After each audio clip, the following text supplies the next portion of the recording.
दोस्तों बहुत बुरी खबर है आपके लिए। जी हाँ, देश से 19 लाख ईवीएम गायब हो चुकी हैं। दोस्तों इस पर चर्चा करेंगे, ये कब से कब तक गायब हुई है। दोस्तों उससे पहले बात कर लेते हैं, क्या मोदी सरकार ने 2024 की प्लानिंग पूरी कर ली है?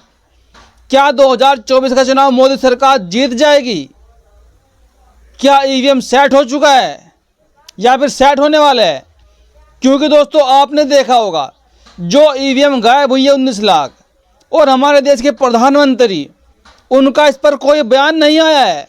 हमारे देश के गृह मंत्री, उनका इस पर कोई बयान नहीं आया है। हमारे देश का चुनाव आयोग, इलेक्शन कमीशन, कोई बयान नहीं आया है। और 19 लाख वोटिंग मशीनें गायब हो गई एक बड़े लोकतंत्र देश में।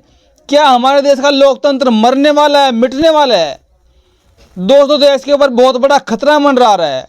वैसे भी आपने लगातार खबरें सुनी होगी कि मोदी सरकार 2024 में आते ही भारत देश का संविधान बदल जाएगा। यानी कि जो संविधान, जो कानून आज देश में लागू है, वो संविधान पूरी तरह बदल जाएगा। आपने हजारों बातें सुनी होंगी, लेकिन दोस्तों मुद्दा ये है कि 19 लाख ईवीएम कहाँ चली गई, कहाँ मिट्टी में दबा दी गई या किसी गैरेज में रख दी गई, ताकि 2024 का लोकसभा चुनाव आसानी से कराया जा सके। दोस्तों आपको एक बात और बता दूं कि जिस देश ने ईवीएम मशीन का आविष्कार किया है, एक्सपेरिमेंट किया है, वो देश खुद भी ईवीएम पर भरोसा नहीं करता है। जापान के अंदर भी जो वोटिंग होती है वो बैलेट पेपर से होती है, क्योंकि दोस्तों वो सिर्फ एक मशीन है, इलेक्ट्रॉनिक मशीन है। और मशीन आप कैसे भी बना सकते हैं, और किसी दूसरी मशीन से भी दूसरी मशीन आप बना सकते हैं। ये बात आप भी जानते हैं। आपने भी हाल ही में एक भारत का कारनामा भी देखा होगा। हमारी भारत सरकार ने, इसरो ने चंद्रयान को भेजा चांद पर। वैज्ञानिक यहाँ बैठे हुए हैं और चंद्रयान कंट्रोल वहाँ हो रहा है चांद पर। तो जब यहाँ से बैठे हुए चंद्रयान कंट्रोल हो सकता है, वो एक्टिविटी कर सकता है, तो जो मशीन लोगों के हाथ में है उसमें गलत कार्य क्यों नहीं हो सकता? कुछ लोग ही कहते हैं कि इसमें गड़बड़ करने का कोई सवाल ही पैदा नहीं होता। लेकिन मुद्दा ये है कि जब यहाँ से बैठे हुए चंद्रयान कंट्रोल हो सकता है, ये मोटी मोटी बात समझा रहा हूँ दोस्तों आपको, तो फिर ईवीएम में गड़बड़ी क्यों नहीं हो सकती? और अगर गड़बड़ी नहीं हो सकती तो फिर ये ईवीएम मशीन गायब कहाँ हो रही है? 19 लाख ईवीएम दोस्तों मायने रखता है। दोस्तों अब बात करते हैं कि ये ईवीएम मशीन कब से कब तक गायब हुई है। दोस्तों 2016 से लेके 2018 के बीच 19 लाख ईवीएम गायब हुई हैं, 19 लाख ईवीएम। लेकिन दोस्तों लगातार ईवीएम को लेकर आंदोलन तेज हो रहा है। पूरे देश का विपक्ष और पूरे देश की जनता ईवीएम के खिलाफ हो चुकी है। लोगों को भरोसा नहीं रहा ईवीएम मशीन पर, लोगों का भरोसा उठ गया है, क्योंकि लोगों ने जब अपने सामने प्रत्यक्ष रूप देखा कि हमने वोट यहाँ दिया और हमारा वोट डला ही नहीं। कई जगह आपने ये भी देखा होगा कि किसी विधानसभा में, किसी एरिया में 1 लाख वोट है और मशीन में पाए गए 1.5 लाख वोट। ऐसे उदाहरण आपने देखे होंगे। दोस्तों इसमें सोचने वाली बात है, मामला बहुत गंभीर है। क्या हमारा देश बर्बाद होने की कगार पर है? लोकतंत्र के नाम पर बस मात्र एक धब्बा बन के रह गया है। देश का लोकतंत्र खत्म होने वाला है। और दोस्तों भी आपने देखा होगा, कुछ दिन पहले हमारे देश का एक संगठन ADR, association for democratic reform, उसने भी मुद्दा उठाया है कि जो वोट ईवीएम मशीन में पड़ता है और जो वहाँ पे पर्ची निकलती है वीवीपैट वाली, उनका आपस में मिलान होना जरूरी है, उनकी भी काउंटिंग हो। लेकिन दोस्तों इस पर चुनाव आयोग राजी नहीं है। चुनाव आयोग ने साफ साफ मना कर दिया और जवाब ऐसा आया हैरान करने वाला। उन्होंने कहा कि इससे देरी हो जाएगी,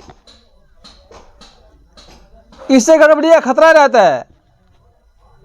दोस्तों चुनाव आयोग क्या पूरी तरह पागल हो चुका है, मोदी जी का गुलाम हो चुका है? जो पर्ची निकलती है मशीन से और वोटिंग का जो बटन दबता है, अगर उनकी मैचिंग हो जाएगी तो इससे गड़बड़ी होगी, इससे देरी हो जाएगी। दोस्तों मोदी सरकार कहीं ना कहीं चुनाव आयोग से मिलकर घोटाला कर रही है और चुनाव को फर्जी तरीके से जीत रही है। दोस्तों इस पर राम अवतार का एक ट्वीट आया है, सरकार की नीयत में खोट है, सुप्रीम कोर्ट में सुनवाई चल रही है, चुनाव आयोग वीवीपैट और ईवीएम को मैच करने की हामी भरने को तैयार नहीं है। चुनाव आयोग की विश्वसनीय और प्रश्न चिन्ह लगा हुआ है। क्या जनता द्वारा दिए गए मत की पारदर्शिता नहीं होनी चाहिए? अब समझ में आया कि सत्ता में बैठे लोग चुनाव आयुक्त चुनने की कमेटी से देश के मुख्य न्यायाधीश को बाहर क्यों किया जा रहा है। और दोस्तों, एक बहुत बड़ा और देश में काम होने वाला है, कारनामा होने वाला है। मोदी सरकार एक बिल लेकर आई है इलेक्शन कमीशन के लिए। जो इलेक्शन कमीशन का मुख्य न्यायाधीश होगा, अब उसको सत्ता पक्ष के एक नेता और विपक्ष के एक नेता वो चुनेंगे कि कौन होगा न्यायाधीश, कि कौन होगा चुनाव आयुक्त। और इस प्रक्रिया से मुख्य चुनाव आयुक्त को बाहर करने की प्रक्रिया है कि न्यायाधीश भी होते हैं। दोस्तों, हमारा देश आज ऐसे हाथों में है जो हमारे देश को कंगाल कर कर छोड़ देंगे, बर्बाद करके छोड़ेंगे। दोस्तों, इस पर एक ट्वीट और आया है। दुष्यंत सिंह ने ट्वीट किया है, सुप्रीम कोर्ट में सुनवाई चल रही है, इलेक्शन कमीशन वीवीपैट और ईवीएम को मैच करने की हामी भरने को तैयार नहीं हो रहा है। चुनाव आयोग पर प्रश्न चिन्ह लगा हुआ है। जनता को अपने मत के बारे में स्पष्टता करने का अधिकार है। बात सही है इनकी। जो वोट आप डालते हैं उसको जनता को पता चलना चाहिए कि हमारा वोट कहाँ गया है। जब आप वोट डालने जाते हैं और आपने बटन दबाया वोटिंग मशीन का, तो मात्र 7 सेकंड के लिए पर्ची निकलती है और सिर्फ वो आपको दिखती है कि मेरा वोट कहाँ गया। लेकिन हमारे देश में ऐसे कितने लोग हैं जो फिलहाल जागरूक नहीं है, उनको पता ही नहीं है कि मशीन क्या है, पर्ची क्या है। उनको तो बस बटन दबाना है। तो वो कैसे पता करेंगे अपनी वोट का कि मेरा वोट कहाँ गया है। अगर सबके हाथ में बैलेट पेपर होगा, ठप्पा लग के मोड़ डलेगी, तो उनको पता है कि मैं ठप्पा कहाँ मार रहा हूँ, उनका वोट सही जगह जा रहा है। तो जब देश की जनता मांग कर रही है कि बैलेट पेपर से चुनाव हो, तो सरकार को दिक्कत क्या है, चुनाव आयोग को दिक्कत क्या है? आखिर देश में लोकतंत्र है, सबका अधिकार है। और चुनाव किसके लिए होता है? जनता के लिए। सरकारें किसके लिए होती है? जनता के लिए। जब मोदी सरकार पर लोग डाउट कर रहे हैं, शक कर रहे हैं, तो मोदी सरकार क्यों नहीं बोल रहे हैं? न तो मोदी सरकार ने उन ईवीएम के बारे में बोला जो 19 लाख मशीनें गायब हो गई, न अमित शाह ने बोला, न चुनाव आयोग ने बोला, और लोग आरटीआई लगाकर पूछ रहे हैं। दोस्तों, इस पर एक और आरटीआई लगी है। कुणाल शुक्ला के नाम के एक व्यक्ति है जो बड़े एक्टिविस्ट हैं। उन्होंने क्या कुछ लिखा है, 19 लाख ईवीएम मशीनें गायब है। तो क्या यह विचार किया जा सकता है कि देश में चुनाव निष्पक्ष हुआ करते हैं?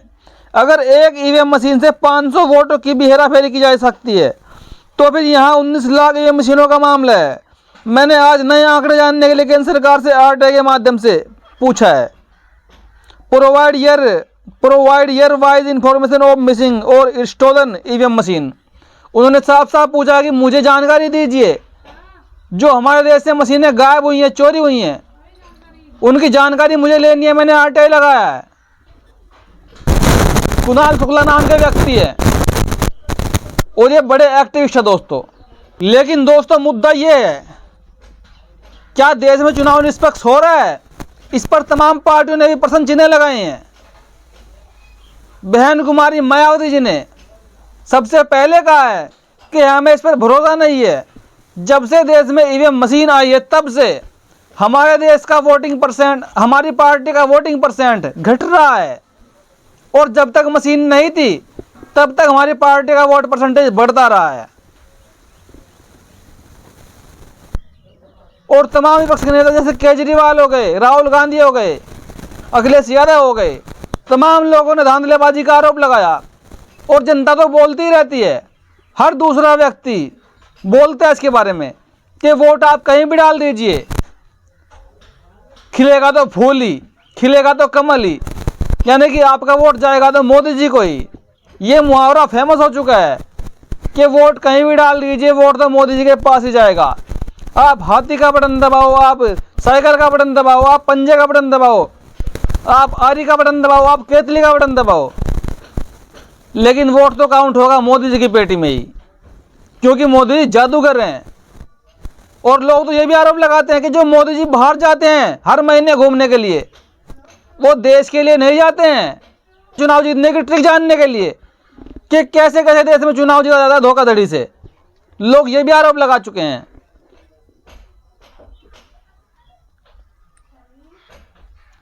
और दोस्तों इस पर कांग्रेस के बड़े नेता शशि थरूर ने क्या लिखा है। आमतौर पर मैं साजिशों से सावधान रहता हूं, लेकिन ईवीएम के संचालन में अनियमितताओं के बारे में बढ़ती चिंताओं पर चुनाव आयोग की प्रक्रिया की जरूरत है। लापता ईवीएम की आधिकारिक पुष्टि सवाल उठाती है कि आखिर ये किसके पास है और इनका क्या हो रहा है। यहाँ सबसे बड़ा सवाल, जो मशीनें गायब हुई हैं आखिर वो किसके पास है, उनका क्या हो रहा है। अगर सरकार सीबीआई जांच पे लगा दे कि सीबीआई को जांच करनी है, तो सीबीआई मात्र 2 दिन में पता लगा लेगी कि मशीनें कहां गई है।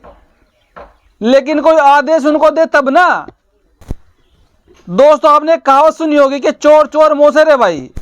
जब मोदी जी के साथ चुनाव आयोग मिला हुआ है, संजय मिश्रा मिले हुए हैं जो ईडी के चीफ अब तक बने रहे हैं, इनके कहने पर ईडी ने छापेमारी की, तो भी इनका कोई बाल बांका कैसे कर पाएगा।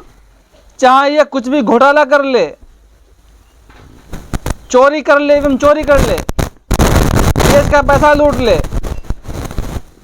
और दोस्तों बहुजनों को जागना होगा। मैं कहता हूं कि अगर आपके हक अधिकार लूटते रहे तो आप कहीं नहीं रहोगे। आपके बच्चे भीख मांगेंगे, मजदूरी करेंगे, दिहाड़ी करेंगे और उनको दिहाड़ी भी नहीं मिलेगी। फिर उनके सर पे मूता जाएगा, उनकी हत्या की जाएगी। अभी पटना में देख लीजिए, पटना में क्या हुआ।